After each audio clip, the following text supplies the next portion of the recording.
Hello everyone, my name is Chao Miao. I am an assistant professor of management at Wilkes University. So today I'm going to do an introduction to human resource management. So at the very beginning of the presentation, I'm going to do a self-introduction, talk about who I am, what my academic backgrounds are, what kind of professional experience I have, what kind of teaching experience that I have, and I'm also going to talk a little bit about my research projects. Then we will talk about a list of the intro topics to the human resource management. So here is my academic background. I received my Master's of Science degree from University of Alabama, and I also got my PhD in management from Virginia Commonwealth University with concentrations on organizational behavior, human resource management, and entrepreneurship. And I was actually extensively trained in the field of human resource management. I took multiple doctoral level courses. I also published a few research papers related to the topic of human resource management. For instance, recently I have a paper where I collected samples from a lot of Fortune 500 firms, where I try to look at what will be the optimal factor structure of the job performance.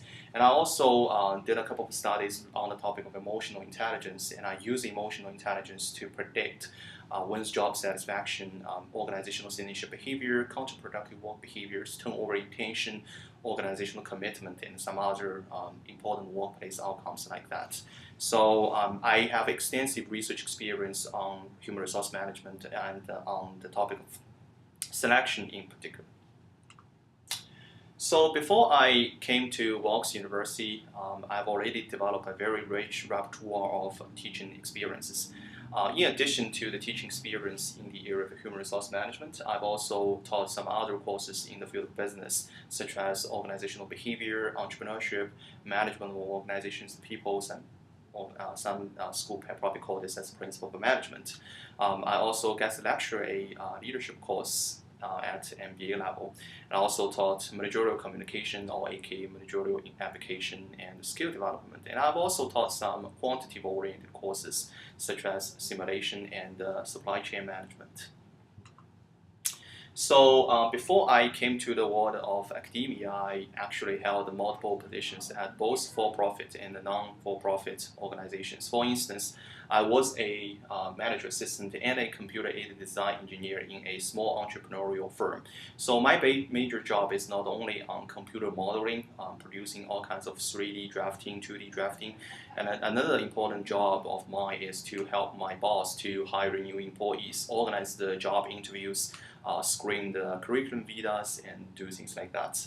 And I was also a leading research engineer at Precision Manufacturing Research Facility at University of Alabama, where I led a few research projects, and I also wrote a lot of training materials for the newcomers to our research lab.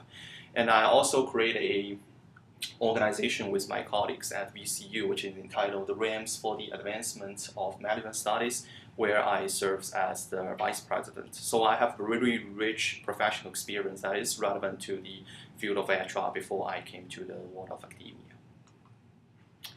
So here is a list of the HRM topics we're going to cover in the course of human resource management. So the first topic is, what is human resource management? What will we expect you to do if you become a human resource manager?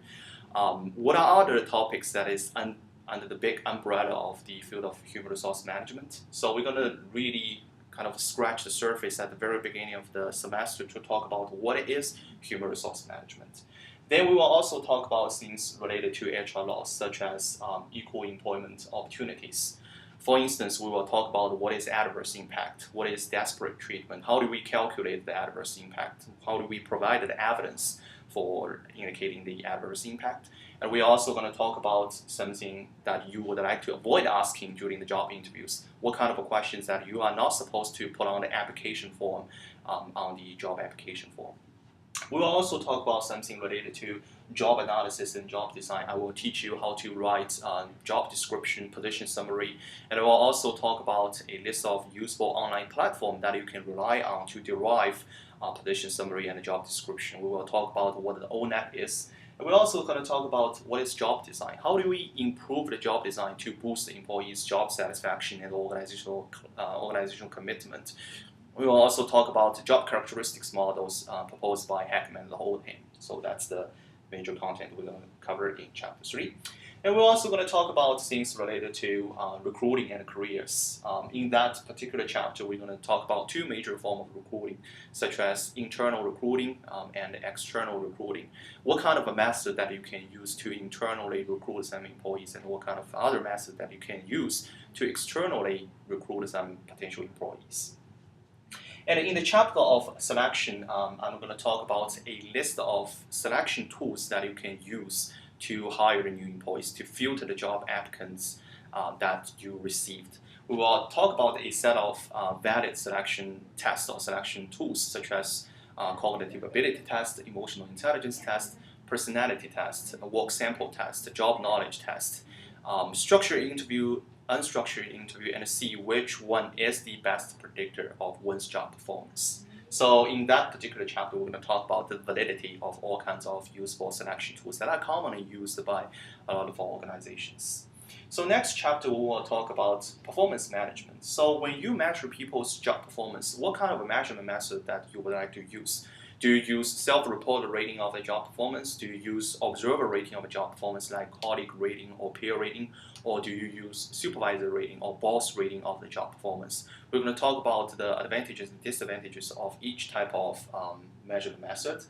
We will also talk about some performance evaluation criteria that's commonly used by the organization. For example, we'll talk about what is management by objectives, what is behavioral anchored ratings, and things like that. Next chapter, training and development. So in that particular chapter, we're going to talk about all kinds of training methods, on-the-job training, off-the-job training, and what kind of training method that you can use, such as observation, simulations, and some other training methods. And I will also provide you some opportunities to write the training materials based on certain job summary. Next topic, pay for performance. A lot of people may wonder, why do we have to talk about pay for performance? Wouldn't it be the case that if you pay people more, they will perform better? I mean, according to conventional wisdom and urban legend, yes, if you pay people more, they will perform well. However, we also need to explore the intricacies of all this particular relationship between pay and performance. I can give you a lot of examples to show you that why sometimes if you pay people more, they actually perform worse. So we're going to talk about a list of effective pay schemes that you can use to motivate your employees to make sure they are high performing. We'll talk about hourly-based pay, piece rate pay, talk about all kinds of incentives such as bonus, perquisites, and things like that. So that's what we'll discuss in the pay for performance chapter. Next chapter is about the dynamics of labor relations. So in that chapter, we will talk about what is labor agreement, what is collective bargaining process, what is labor union, what are the primary reasons for employees to unionize, why do they want to give pressure to their employers, and why labor union can be served as a shelter to protect employees against all the influence attempts from their employers. We'll talk about a few famous cases of employees being on strike and stuff like that. Next, we're going to talk about international human resource management. So in that particular chapter, I'm going to talk about the difference in terms of the HR laws between here at the States and some other countries. And I will also teach you how you're going to compete successfully in a country that you are not familiar with. We're also going to talk about a list of the challenges that will be faced by foreign expatriates. Let's say if I send you to a country that you are not familiar with, how will you be able to make yourself assimilate yourself into that culture? How will you be able to make all kinds of social adjustments so that you can successfully compete and work in that particular culture? So that's something we will discuss in that chapter. Last, certainly but not least, we will talk about high-performance work system. We intentionally put that as the last topic of this textbook because high-performance work system should be under the big umbrella of strategic human resource management instead of human resource management, because in that chapter, we're going to really talk about some macro-level issues. How are we going to use the high-performance work system to boost the firm performance? However, in the first 10 topics, we always want to focus on the topics of how we're going to use different HR practice to boost individual performance. So that's the difference. We will talk about all kinds of pitfalls of implementing the high-performance work system. Why sometimes high-performance work system can work, why sometimes it fails to work. So we will discuss that. All right, so here is a really brief and concise overview of the human resource management course. So thank you so much. I will look forward to seeing you in my class. Here is my contact information. Should you have any questions about this course, feel free to contact me, email me, phone me, or stop by my office. I will be glad to have you in my class. Thank you.